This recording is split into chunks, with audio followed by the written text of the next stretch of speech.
तो हम स्टार्ट कर रहे हैं। अभी जो आप लोगों का मेजर खत्म हुआ है उसका फिजिक्स पार्ट, उसका फिजिक्स सेक्शन हम डिस्कस कर रहे हैं। पेपर दे दो एक बच्चा।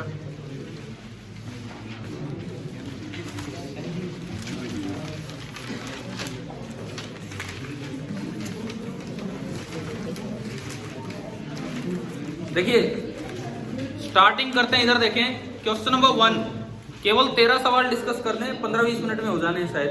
क्वेश्चन नंबर 1 इन फिजिक्स, थोड़ा सा अलग तरह का सवाल है लेकिन आसान है। इन्होंने पूछा है in physics only the scalar quantities can be conserved, only the vector quantities can be conserved, both the scalar and vector can be conserved. यही है। आपने कई प्रिंसिपल्स नहीं पढ़ रखे हैं फिजिक्स में।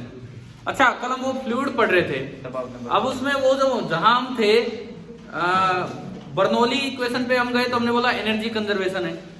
इक्वेशन ऑफ कंटिन्यूटी लगाया तो बोला मास कंजर्वेशन है। वो इक्वेशन आसान होती है, क्यों? क्योंकि उनमें डायरेक्शन का नहीं होता है। लेकिन जब आपको मोमेंटम कंजर्वेशन लगाना पड़ता है वहां डायरेक्शन भी देखनी पड़ती है। तो मतलब हमारे पास हर तरह के प्रिंसिपल्स हैं। आप स्केलर को भी कंजर्व करवा सकते हो और वेक्टर को भी, तो बोथ कैन बी कंजर्व। कितने बच्चे ये सही करके आए हैं? ठीक है, काफी बच्चों ने सही किया। Second, the momentum of an object as a given instant. Momentum क्या फॉर्मूला होता है मोमेंटम का? ये एक वेक्टर क्वांटिटी है और इसका फॉर्मूला होता है m इंटू वी। ये होता है momentum. This is independent of its inertia. Inertia means mass. क्या ये मास से इंडिपेंडेंट है? नहीं। स्पीड, क्या स्पीड से इंडिपेंडेंट है? no. तो इसमें तो वेलोसिटी आ रही है, स्पीड तो आ नहीं रही, इसमें तो वेलोसिटी आ रही है। इंडिपेंडेंट पूछ रखा है तो इसमें तो वेलोसिटी आ रही है। क्या वेलोसिटी और स्पीड सेम होती है क्या? नहीं, मैग्नीट्यूड ऑफ वेलोसिटी क्या स्पीड होता है? एक्सेलरेशन के पे डिपेंड। उसको छोड़ो, वो तो आगे का ऑप्शन है। मेरे इस बात का जवाब दो भाई। इधर सुनो, मोमेंटम होता है मास इनटू वेलोसिटी वेक्टर, और हमने पढ़ा है वेलोसिटी तो स्पीड होती नहीं है। वेलोसिटी अलग है, स्पीड चेंज होगी तो वेलोसिटी चेंज होनी है।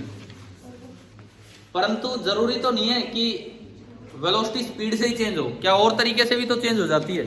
आप मुझे सिंपल सी बात इन बातों में ये बताओ, मैंने पूछा कि मोमेंटम वेलोसिटी पे डिपेंड करता है कि स्पीड पे? वेलोसिटी पे।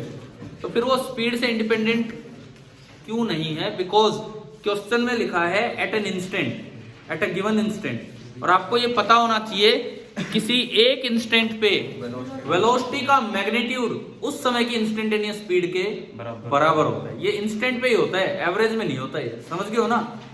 अगर इसमें लिखा होता ना एक इंटरवल में मोमेंटम एवरेज स्पीड पे डिपेंड करता है कि एवरेज वेलोसिटी पे, किस पे डिपेंड करता है? अरे भाई सुनो, ये की तो बाद में मैच हो जाएगी, ये सारी चीजें निकल जाएंगी। क्यों ये पेपर डिस्कस कर रहे हैं? सुनिए, मैं इसी सवाल को थोड़ा और तरीके से आपके सामने पेश कर रहा हूं। अगर यहां लिखा होता कि इन अ टाइम इंटरवल, कोई एक टाइम इंटरवल है और उसमें आपसे पूछा है कि जो मोमेंटम है वो किस पे डिपेंड करेगा। टाइम इंटरवल दे दिया यहां से यहां, तो वहां चेंज इन मोमेंटम पूछेंगे, तो वो वेलोसिटी पे डिपेंड करेगा कि स्पीड पे? वो केवल वेलोसिटी में चेंज पे। ठीक है, लेकिन एक इंस्टेंट पे बात करते हैं तो जो वेलोसिटी का मैग्नीट्यूड होता है वो किसके बराबर होता है? स्पीड के बराबर होता है। इसीलिए दोनों सही है। तो इंडिपेंडेंट किस चीज से? ये एक्सेलरेशन से। क्यों इंडिपेंडेंट है? क्योंकि एक इंस्टेंट पे क्या वेलोसिटी है वो एक्सेलरेशन पे डिपेंड नहीं कर रही, वो तो चेंज क्या होगा वो एक्सेलरेशन पे डिपेंड करती है। ऐसा भी तो होता है, एक इंस्टेंट पे वेलोसिटी जीरो और एक्सेलरेशन नॉन जीरो है। जैसे आप ऊपर फेंकते हैं इस पॉइंट पे, तो ये एक्सेलरेशन से इंडिपेंडेंट है। कौन कौन सही करके आया? सेकंड का सी। ठीक है, काफी बच्चों ने सही किया है। थर्ड, ये मुझे लग रहा है कि ये तो वो प्रीवियस ईयर का ही क्वेश्चन है। प्रीवियस ईयर का ही था ना ये ऐसा। वैल्यू तो कल तो हम पूरा ही फ्लोटेशन रिवाइज कर रहे थे, लेकिन मुझे लग रहा है कि ये शायद इन्हीं वैल्यूज के साथ प्रीवियस ईयर में भी था। 4:9 में अगर टर्मिनल वेलोसिटी है तो रेडियाई का रेशियो, तो आपने पढ़ा था कि v प्रोपोर्शनल होता है किसके? इट मींस r प्रोपोर्शनल है अंडर रूट v के। तो r1/r2 बनेगा अंडर रूट ऑफ v1/v2, और अंडर रूट v1/v2 कितना है? 4/9, यानी कि कितना? 2/3। फ्लोटेशन में ये आखिरी कॉन्सेप्ट था जो कल 1.5 घंटे की क्लास में डिस्कस हुआ था। ये क्वेश्चन तो डिस्कस नहीं हुआ लेकिन वो फॉर्मूला तो डिस्कस हुआ ही था। हो गया होगा ये? कितने बच्चे सही करके आए हैं? ठीक है, अब भी कुछ हाथ नीचे रह जाते हैं जो कल क्लास में भी सो रहे थे, उन्हीं के मैंने देखा था सोते हुए और उन्हीं के हाथ ऊपर दिए। Question number 4, a block of wood floats in a bucket of water in a lift, ठीक है, will the block sink if the lift accelerate upward? ये तो मुझे लगता है हमने एक रिजल्ट बनाया था, एक रिजल्ट था और पहले भी आपको पता था, कल रिवीजन में भी आ गया।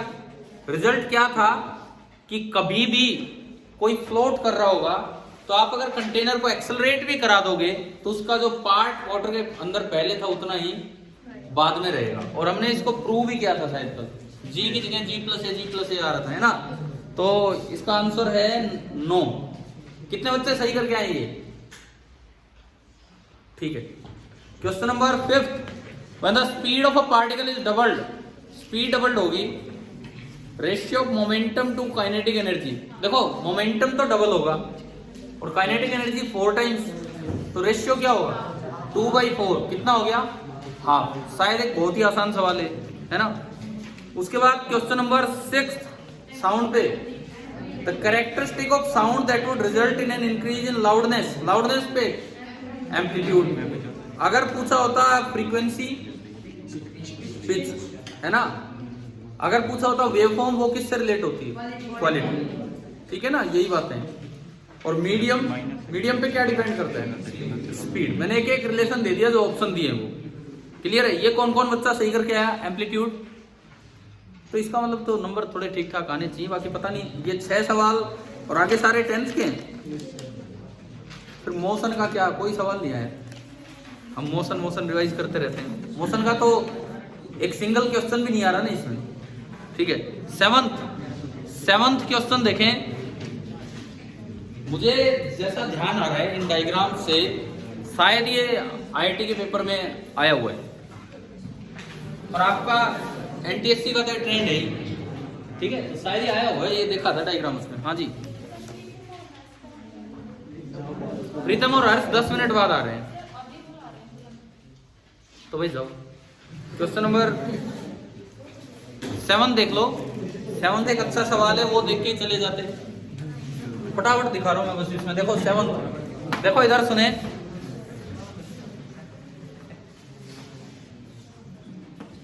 अरे खड़े तो रहो, कोई आए तो यूं तो लगे हाथ चल पड़े।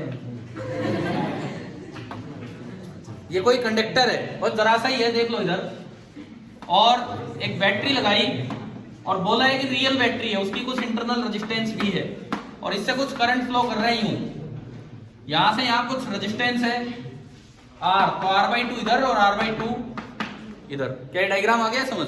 अब ये कहता है अगर मैं प्लॉट करूं V का ग्राफ, कहां से?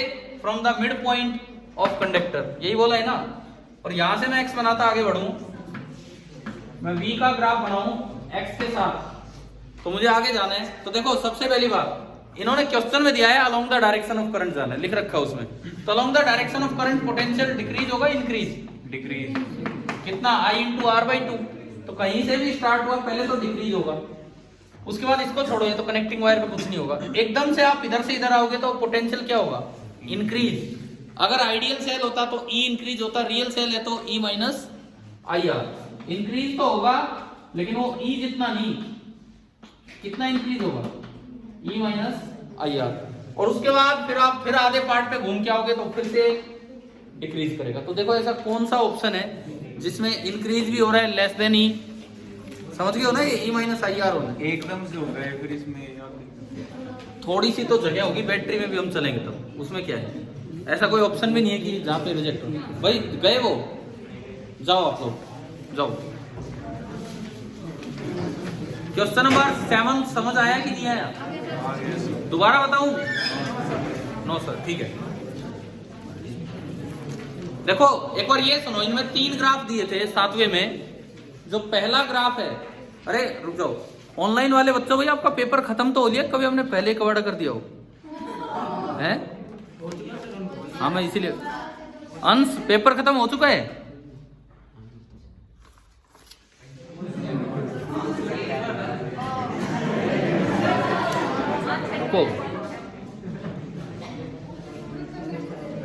हाँ जी जितेश, आप भी हो शायद मीटिंग में। पेपर खत्म हो चुका है ना आपका?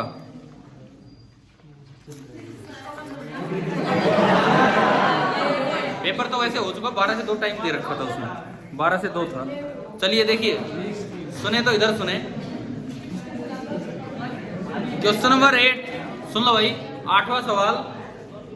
Question number 8, which of the following graphs correctly represent the variation of you with potential difference v। u के साथ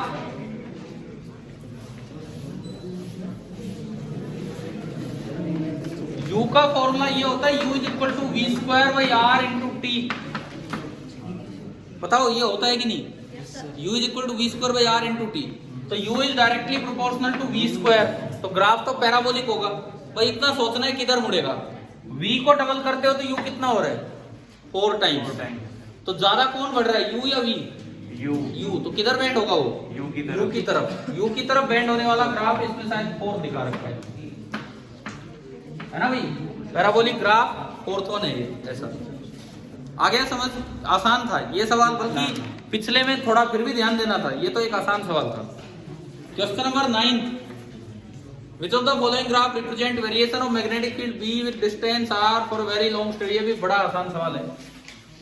आप हाँ इनवर्सली होता है हम जानते हैं। B due to straight wire का फॉर्मूला होता है mu not I upon 2 pi r। तो B is inversely proportional to r। तो अगर मैं ये B को देखूं और ये R को देखूं तो ये ग्राफ कैसा जाता है? इनवर्सली इस तरह का। समझ आ गया? क्वेश्चन नंबर 10th पे हम चलते हैं। 10वां सवाल लेंजलो टाइप है। As shown in the figure magnet is moved. ये मैग्नेट थोड़ा नीचे बना रखा है, लेकिन लिखा हुआ है कि मैग्नेट किधर मूव किया जा रहा है? कॉइल की तरफ। EMI का ये सवाल, EMI का ये लिखता है 3 चीजें इसने देखी, induced EMF, induced current and induced charge, E, I और Q। If the speed of magnet is doubled. देखो मुझे लगता है शायद आपको याद हो, अगर आप स्पीड तेज करते हैं मैग्नेट की तो EMF ज्यादा इंड्यूस होगा। EMF ज्यादा इंड्यूस होगा तो करंट भी ज्यादा आएगा। लेकिन हमने पढ़ा है कभी कि चार्ज फ्लो इंडिपेंडेंट होता है। आप अगर जल्दी चेंज कर दोगे, करंट ज्यादा आया लेकिन थोड़ी सी देर है, क्योंकि फटाफट मैग्नेट पहुंच गया। धीरे धीरे चलोगे, करंट कम आएगा लेकिन टाइम ज्यादा है। और चार्ज होता है करंट इनटू टाइम। क्या पीछे जो अपनी रेगुलर क्लासेस होती थी, ये वाला पॉइंट डिस्कस हो चुका था, है ना? तो जो इंडिपेंडेंट है वो कौन सा है? क्यू है। तो ये आखिरी बात गलत लिखी है कि क्यू डिक्रीजेस, ई इंक्रीजेस, आई इंक्रीजेस। तेजी से ला रहे हो मैग्नेट को, करंट बढ़ेगा, EMF बढ़ेगा पहले, फिर करंट बढ़ेगा। लेकिन चार्ज फ्लो होता है करंट इनटू टाइम। करंट तो बढ़ गया लेकिन तेजी से मैग्नेट जल्दी पहुंच गया तो टाइम कम हुआ, तो चार्ज क्या रहेगा? सेम। कितने बच्चों को ये बात ध्यान थी या ये सही करके आए हैं? डी। और इनमें से कितनों को ध्यान था ये वाला पॉइंट? कई बार तुक्के भी लग जाते हैं। ठीक है। Question number 11, a wire loop is rotated in a magnetic field. एक लूप को मैग्नेटिक फील्ड में टर्न किया जा रहा है, तो the frequency of change of direction of induced EMF। देखो ये जनरेटर का क्वेश्चन है। ये जो सवाल है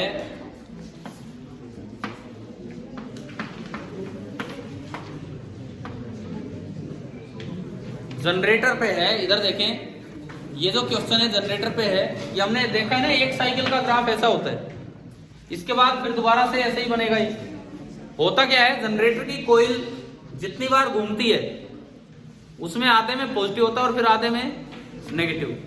यानी कि प्लस माइनस, एक साइकिल पूरी होने के बाद प्लस माइनस कितनी बार पलट चुके हैं? एक बार तो यहाँ पलटेंगे और एक बार यहाँ। तो एक साइकिल पूरी होने में कितनी बार पलट गए हैं प्लस माइनस?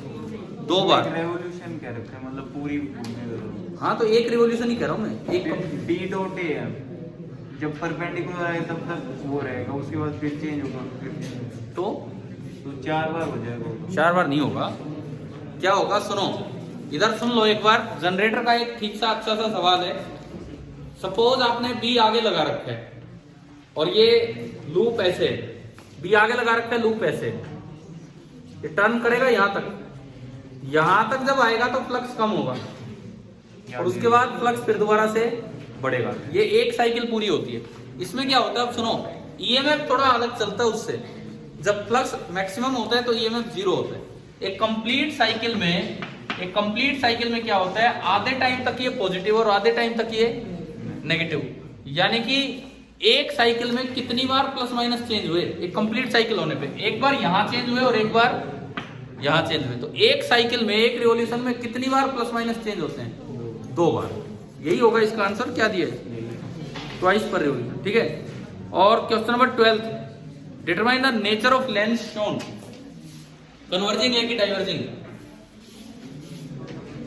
ये आपको देखना है कन्वर्जिंग है या डाइवर्जिंग है, ये आपको देखना है। देखिए तो अभी इधर देखें,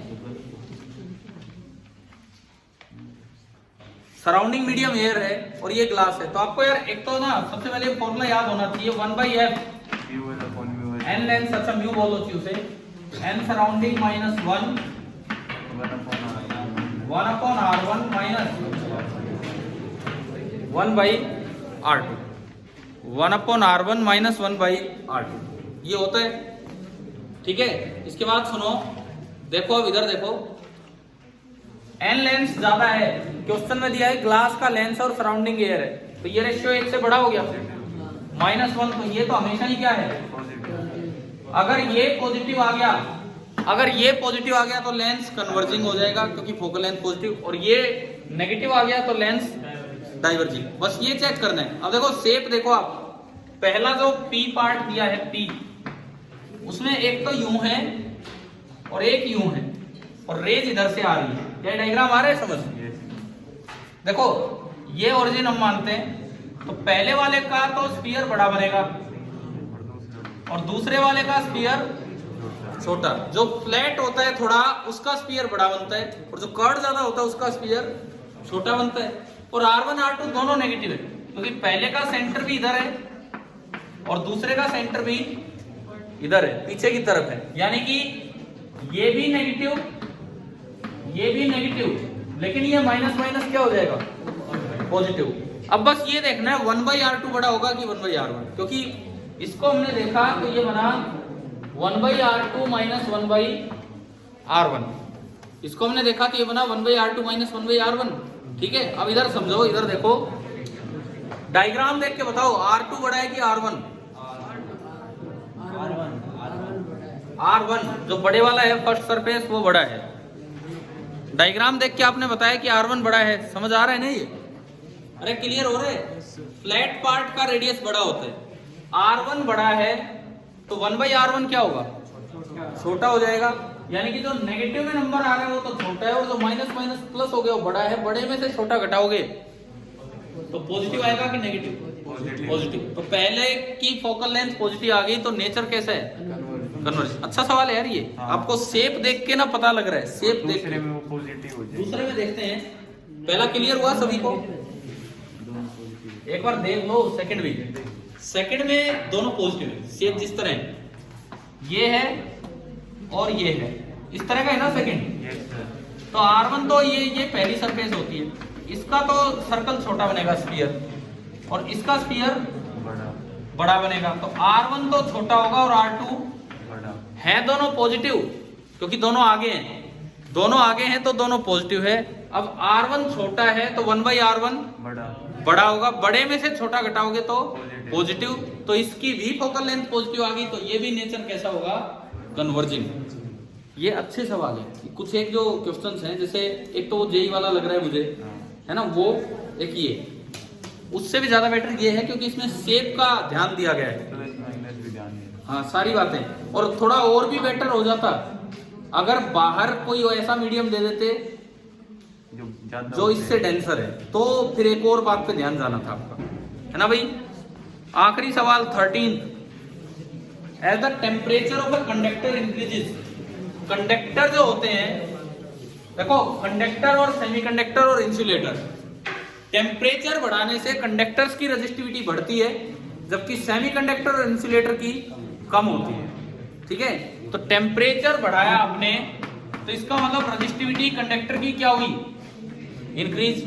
कंडक्टिविटी क्या होती है, 1/ρ, तो अगर रजिस्टिविटी बढ़ी है तो सिग्मा कम हुआ। लेकिन इन्होंने पूछा है रेशियो, प्रोडक्ट नहीं पूछा। देखो अगर पूछता ना प्रोडक्ट, अगर पूछता product of resistivity into conductivity तो आता रिमेन सेम। क्यों? सेम हो जाएगा। वो तो वन ही होता। अगर product of resistivity into conductivity पूछा जाता तो वो तो ओनली कितना होता? वन। यहाँ पे रेशियो पूछ लिया, रेशियो रो बाई सिग्मा। तो यार रो तो इंक्रीज हो रहा है, न्यूमरेटर इंक्रीज हो रहा है, डिनोमिनेटर डिक्रीज हो रहा है, तो बताओ रेशियो पे क्या फर्क पड़ा? ध्यान रखोगे ना इन चीजों का। प्रोडक्ट आता तो ये कांस्टेंट रहता। अभी बताओ अभी कौन कौन ये सही करके आए, ये वाला सवाल। चलिए ठीक है, ठीक है भाई, आगे हमारा हो गया डिस्कशन, आगे हम कल पढ़ते हैं। ठीक है, थैंक यू।